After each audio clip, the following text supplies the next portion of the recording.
Welcome to the Inner Athlete Podcast, where we discuss all things youth athlete development and youth mentoring. Nathan, how you been? Good. Keeping well. Good. I like to hear that. How about you? Good. How's your training going on? Training's going all right. Yeah. Just keeping consistent as much as I can. Might start running a bit now that the weather's getting a bit better. So, yeah. How about you? Good. Yeah, getting into the boxing side. Oh, yeah. I'm enjoying it. Yeah. Nice. It's a nice skill. It's definitely not like normal, not like fitness boxing. It's more skill based. Yep. It's kind of nice to eat the humble pie once again. Yeah. Learn a skill for the first time, and something that I've been wanting to do for many years, and just decided not to for various reasons. And now I've got the time and want to learn something new, and I think kind of put myself back in the athlete's shoes, essentially. Yeah, for sure. To some degree, to learn something, and I'll see where it goes, but I'm just enjoying the process of learning something different and getting some hands. Yeah. That's good. Nice work. Good.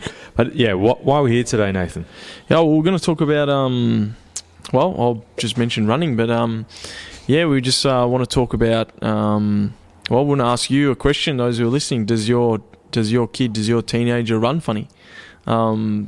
And what I mean by that, do they look a little bit uncoordinated? Do they look a little bit, the word people throw around is they look a bit lanky. Maybe they look a bit... T-Rex arms, yeah. Do they look a little bit funny? Yeah, like do they look a bit, like doesn't look right? Yeah, when you watch them run on whether it's on a basketball court, footy field, soccer field, whatever it is, when they're doing some sort of activities, they look a little bit off. Yeah. And I guess it's just a topic that I think is quite common. And look, what I say, is it normal? Well, in a way, yes, because if you think about as we grow, if you think about when you as a baby, you stumbling, you're learning to walk and all that sort of thing, and you learn to crawl first. Learn to crawl, learn to walk, learn to run, all of that sort of thing. And it's a kind of similar thing as young kids grow and they hit their growth spurts.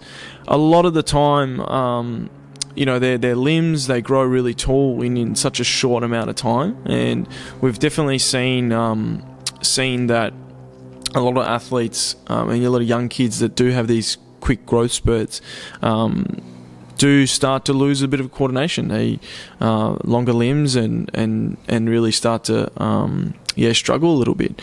But that's just one spectrum, and then the other side of it is just that you may have just some kids that are not too sure how to run properly, how to move in a more effective and efficient way. And unfortunately, with the lifestyles that we have at the moment, with a lot, especially with COVID last 2 years, we haven't had a lot of activity. I'd hope that there was opportunities there and people took that, but unfortunately, just with the setup of our society as well, when you go to school, you sit down on a chair for how many hours a day, and the opportunities to move your body is very minimal. So unfortunately, that comes with some negative effects, which affects kind of the way we move and how we're naturally meant to move. So we can kind of break that down a little bit. Do you got any other comments on that? Yeah, actually, I got a big one. Junior sport, like I'm talking about like 6 to 8 year olds. Yeah. So we're talking like cricket, Auskick.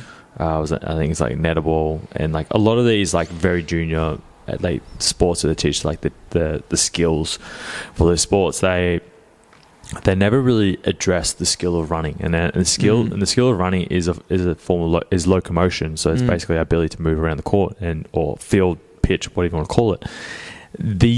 This skill of running and change of direction is just not being addressed at those levels. It's just kind of like, I'll get your kids just run around the cones in whatever fashion that they do. And you look at a lot of junior kids at that level, and they're very like a bit all over the shop, a mixed bag. It's like all sort lollies or something like that of running abilities.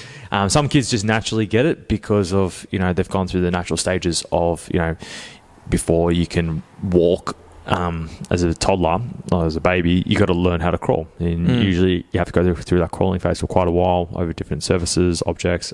Crawl up onto the couch, crawl down, whatever it may be, to learn that cross crawl pattern, which is therefore going to possibly transfer across to walking, because then you get the left and right, the right arm, left leg coordination, left leg, right arm coordination. With that, then obviously if you speed that up, that just becomes running essentially. So we want to make sure that we're crossing that stages of development, especially as a baby and a toddler. But then we also want to be able to expose or create parameters for the kids to be able to learn proper running technique as well. And unfortunately, because kids are sponges at a young age, they can develop, bad movement patterns. Not quickly. They can be changed because they are sponges essentially. Because they have, it's basically like a memory card that has like a lot of space in it, not much in there. That we're trying to program them in terms of running. So if we can try and create some parameters, maybe 10 to 15 minutes of just doing some basic running technique, running drills, and create some parameters with like cones and hurdles, whatever it may be, and teaching them to use the cross crawl pattern using the right arm, left leg, right arm idea. Then we're going to have a positive carryover into their sport, because you can't execute the skill in a stationary position. You have to move around on the court. That's just the way sport is. For sure. Pretty general. And I think that's probably the least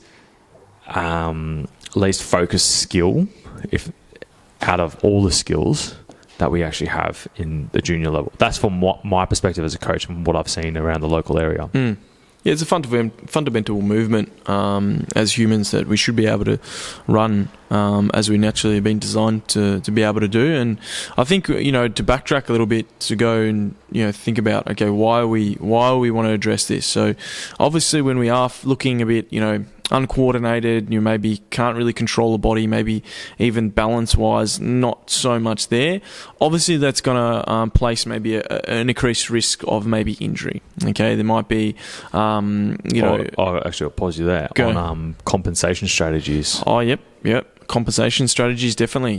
Maybe someone's even more dominant on a particular limb, things like that. So it unfortunately limits your ability to perform at your best in a sporting context, but also it increases the risk of injury, but also limits opportunities in your sporting endeavors. So if you've got a 15-year-old and they've got a few years until they get into maybe some academies or some development teams and things like that, and want to work their way up in the ranks of their sport, a lot of these kind of opportunities come about earlier on, and if they're not addressing these kind of limitations they have at the moment, they may miss out on some opportunities. So I guess that gives you a bit of context of why we want to talk about that today.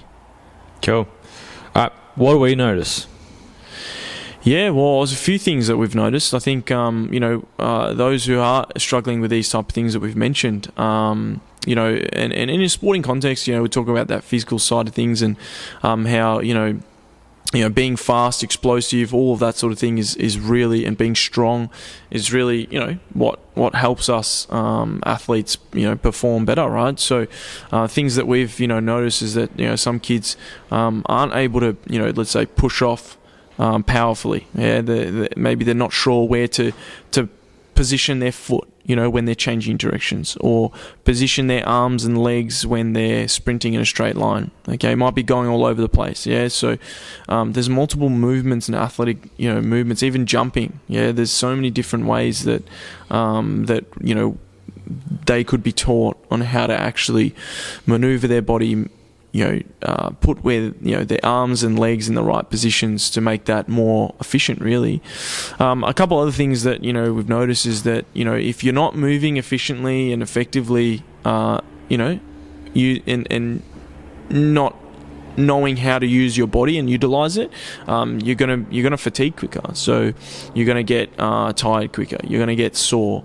So when it comes to your training, when it comes to your games, you're not gonna be as effective because you're gonna get tired easier, and of course that's going to really impact your performance.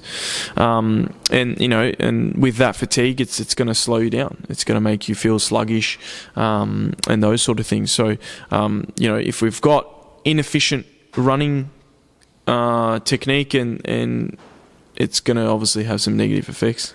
Cool. So what's the solution? How do we fix it, or how do we improve on it? Yeah, for sure. Well, there's two elements that we take care of here at InAthlete. We work through the running technique, is what you mentioned earlier, and we also work on the strength side of things, and I'll kind of break the two down. So the running technique is really the ability to coordinate your limbs, okay, in fast movement. So obviously sprinting and running is pretty much the main thing that's happening when it comes to your sports.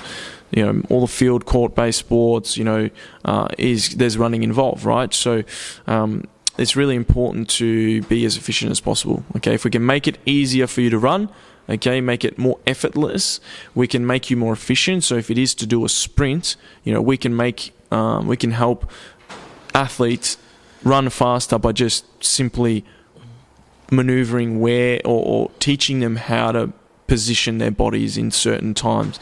What does that equal at the end of the day? What does that equal? What do you mean? So basically, what I mean is, if they're able to cover the core faster, that means they'll be able to impact the play. For sure. Be able to make the actual play. So rather than being half a second behind, now they can actually make that tackle. They can break away from the packs. They can obviously play out the game as well, or have a greater ability to play out the game as well. So rather than play, 3/4 of the game, and then the last quarter they're just gassed and just kind of just drudging their way through, they actually can play it out. When it really matters, maybe you're a goal behind and you got to make a play, and you end up sprinting 3/4 of the field and with the ball, and you make a play. For sure. I think the minor details help, because games can be won in those milliseconds, right? Whether it's you running to get a ball, whether it's you getting in the right position to score, whatever it is, like you just said, it's really important. So, and obviously a performance outcome, you want to be more effective as a runner, because you want to get, you want to improve performance, but also we want to obviously be more efficient and effective, because we want to reduce the ability to, or reduce the risk of injury, and also the compensations, as we alluded to earlier. So I guess that kind of, how do we work on that? Well, we here in InAthlete, we use a lot of technique drills that come from the athletics world. So those who are track athletes, or coaches in the track and field area, is that there's a lot of what's really good is that we've been able to learn a lot of different things from your 100-meter sprinters, your 400 meters, even your long distance tempo type of runs, and we've been able to learn the skills and learn the drills that has helped these type of athletes, and we've been able to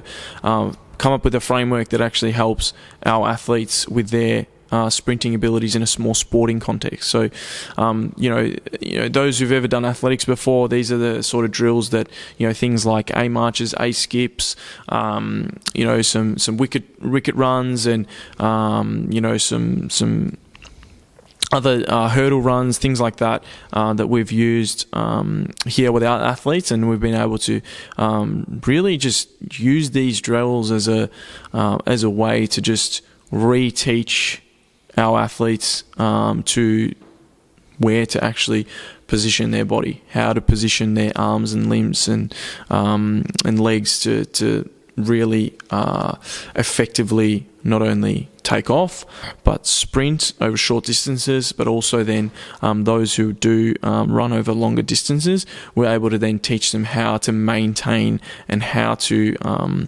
be more efficient when it comes to these longer distances. Cool. Yeah. I think with the strength training side, we're not just trying to strengthen the muscles, we're actually trying to strengthen the joints, the ligaments, the tendons specifically, because running is considered a plyometric movement. So it's the ligaments and tendons, or specifically the tendons, that are going to get loaded up with that. With the strength training, we're going to go more joint specific positions. So whether it's like, some sort of box squatting to some sort of split squat variation, single leg RDLs, or some sort of deadlift as well, that can actually help enhance the power generating capacity of the athlete to be able to drive in the ground. And then we're teaching the muscles to shorten in a rapid fashion, which allows us to basically run faster, essentially. But we also want to make sure with that, the thing with running is, if you do too much running, it can actually make you less coordinated over time. But the good thing about strength training, it's kind of like it dials you back in terms of keeping you as coordinated and efficient, because with strength training you do need to be efficient, but then if you do too much running, and that's when you can become uncoordinated. But if you're learning the techniques of running, you're going to become more coordinated. So it's kind of like on the spectrum where you can go too far the other way as well. For sure. Then the other part is, it really supports the acceleration and deceleration as well. So we're trying to create a bigger engine, but we're also trying to put bigger brakes on the athlete. That's right. Yeah, that ability to absorb the forces, like running is, there's a lot of forces going into the ground, into your feet, into your body when you're taking each step. So over time, if we aren't strengthening the muscles, we aren't strengthening the technique, we're not strengthening the joints and the ligaments and tendons, then we can maybe cause some damage over time. And this is where we've seen a lot of overuse injuries. Maybe stress fractures, maybe ankle overuse, ligaments getting sore, things like that.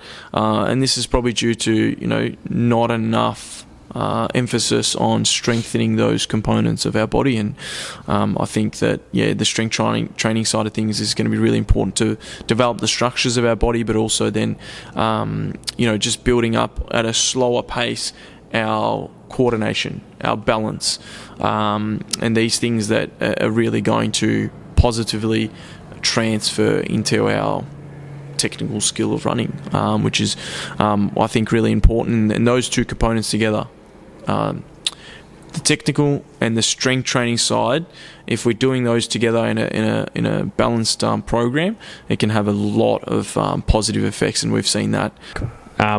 What's the final thoughts on just like if your kid runs weird or funny, or what do we do about it? Invest in a strength conditioning coach, and someone that also can work on that running technique side of things, whether it is a athletics or speed coach, something like that, or like us, we can work through both of those components. So that's my advice. Yeah, it's the same advice here. Look, sometimes social media can be a good start as well. YouTube, some basic running drills. If you're really young, this is my recommendation. If you're super young, go do track and field. You learn how to jump, run, throw from specifically, and usually that has a really good transfer effect into many other sports. And that's my recommendation for a lot of parents with younger kids. For sure. Age between little athletics, I think it starts at 5, I believe, all the way up to maybe 12, 13. And if they want to play a team sport, I think that's really great. For sure. To play a team sport there. But we'll wrap it up. If you like this, like and subscribe, leave a comment below. We are on Spotify and YouTube. We want to spread the word in terms of improving athletic development, and it's almost like make athletic development great. Yeah, for sure. Within the industry, especially youth as well. I think it's just kind of still not done properly. I think people think athletic or youth training kids is get them on the roller, get them on the bike and blowing. No, that's not the case. We actually want to make sure that it's done in a systematic, but in a way that's a sustainable fashion moving forward. So, for sure. We'll leave it there. Thank you, guys. You have just listened to the Inner Athlete podcast. Be sure to subscribe to stay up to date with the release of weekly episodes. Be sure to follow us on Facebook and Instagram to get great tips on all things youth athlete development and youth mentoring.